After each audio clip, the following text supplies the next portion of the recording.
দেখুন, সহিহ বুখারীতে একটি হাদিস পাওয়া যাবে, 6565 নম্বর হাদিস সহিহ বুখারীর।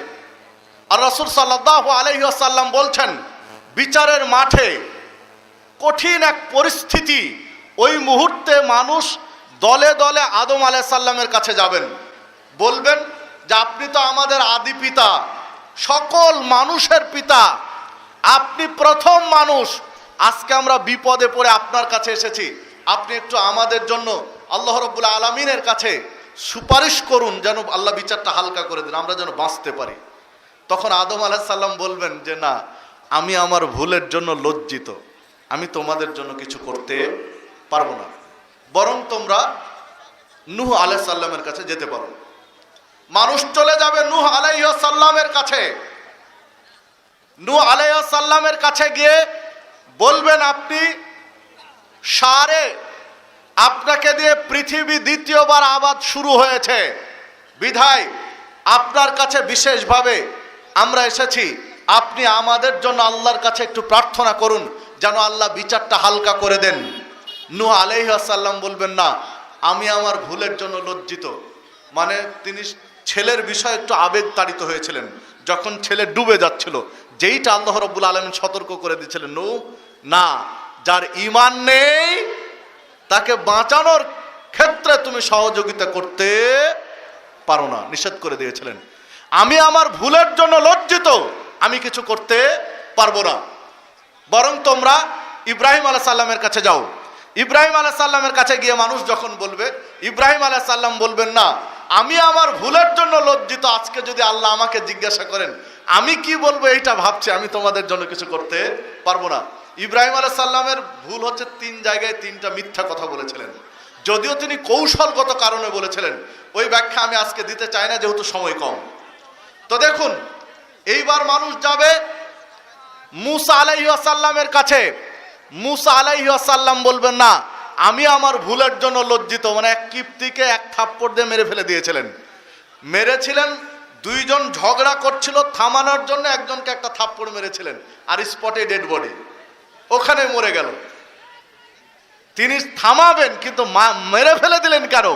এর জন্য তিনি বলছেন, আমি কিছু বলতে পারবো না, বরং তোমরা যাও মুহাম্মদুর রাসূলুল্লাহ সাল্লাল্লাহু আলাইহি ওয়াসাল্লামের কাছে।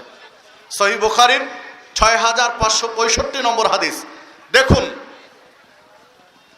আদম আলাইহিস সালাম নিজের ভুলের জন্য লজ্জিত, বিচারের মাঠে মানুষের জন্য সুপারিশ করতে চাইলেন না।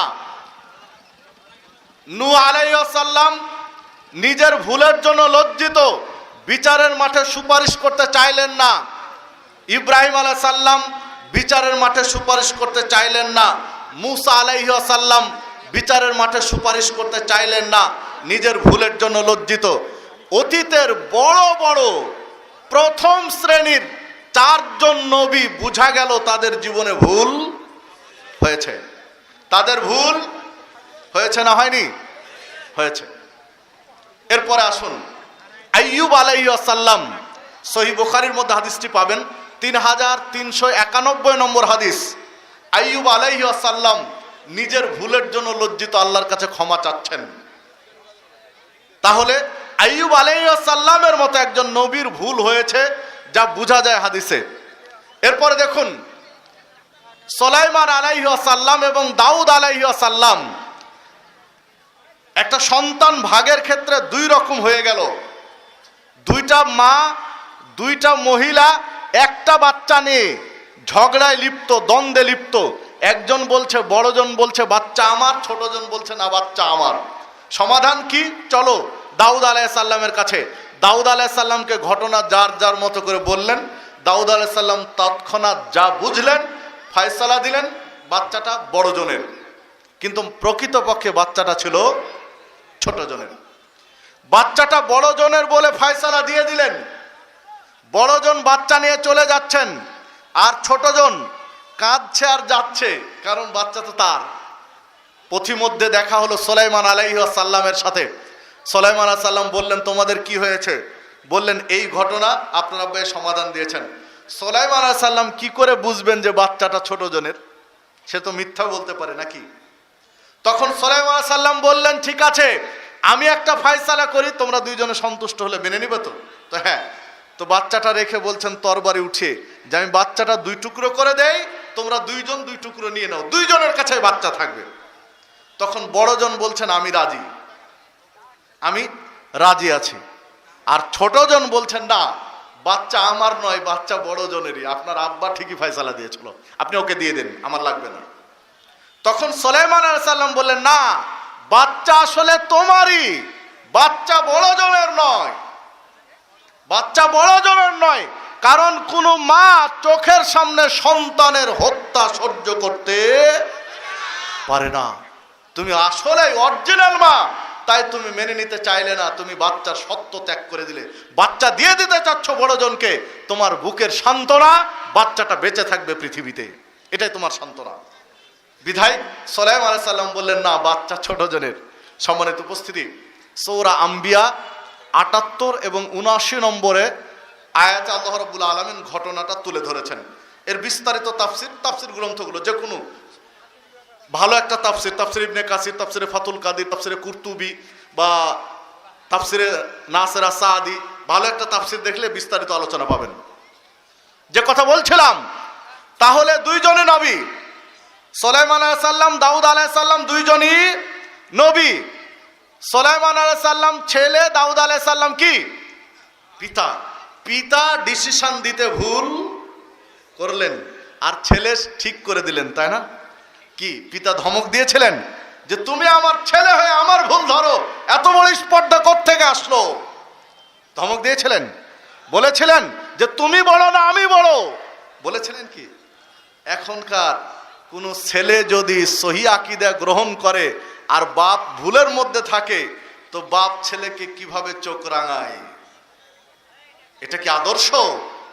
যে কথা বলছিলাম, দেখুন, তাহলে বোঝা গেল দাউদ আলাইহিস সালামের সিদ্ধান্তে ভুল হয়েছিল। এগুলো তো অতীতের নবী এবং রাসূলদের কথা বললাম। চলে আসেন একদম শেষ পর্যায়ে, রাসূলুল্লাহ সাল্লাল্লাহু আলাইহি ওয়াসাল্লামের পরে প্রথম ব্যক্তি আবু বকর সিদ্দিক রাদিয়াল্লাহু আনহু, সম্মানে মর্যাদায়।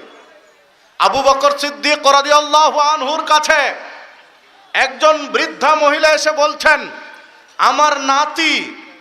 আমার নাতির সম্পদে আমার কতটুকু হক আছে, আমার কতটুকু অধিকার আছে? আবু বকর রাদিয়াল্লাহু আনহু বলছেন, কোরআন মাজিদে আল্লাহর কালামে আমি যতটুকু দেখেছি, তাতে নানি বা দাদির জন্য নাতির সম্পদে কোনো অধিকার নেই। হাদিসের মধ্যে আমি যতটুকু জানি, রাসূলের বাণী থেকে আমি যতটুকু জানি, দাদির জন্য নাতির সম্পদে কোনো অধিকার নেই। তবে তুমি পরে আসো, আমি একটু খোঁজ নিয়ে দেখি অন্য সাহাবীরা কেউ জানেন কিনা। তো অন্য সাহাবীদেরকে যখন বললেন, তখন সাহাবীরা বললেন, হ্যাঁ, আল্লাহ রাসূল সাল্লাল্লাহু আলাইহি ওয়াসাল্লাম বলেছেন নাতির সম্পদে দাদি 1/6 সুদুসের অধিকারী রাখে, 1/6 পাবে। যখন মহিলা আসলেন তখন বললেন যে হ্যাঁ, তোমার জন্য অধিকার আছে 1/6, যেটাকে সুদুস বলা হয়। তিরমিজির মধ্যে হাদিসটি পাবেন, 2101 নম্বর হাদিস। সম্মানিত উপস্থিতি, তাহলে আবু বকর সিদ্দিক রাদিয়াল্লাহু আনহুর মতো একজন ব্যক্তি এই সমাধান জানা ছিল না, অন্যের কাছ থেকে শিখলেন, তাই না?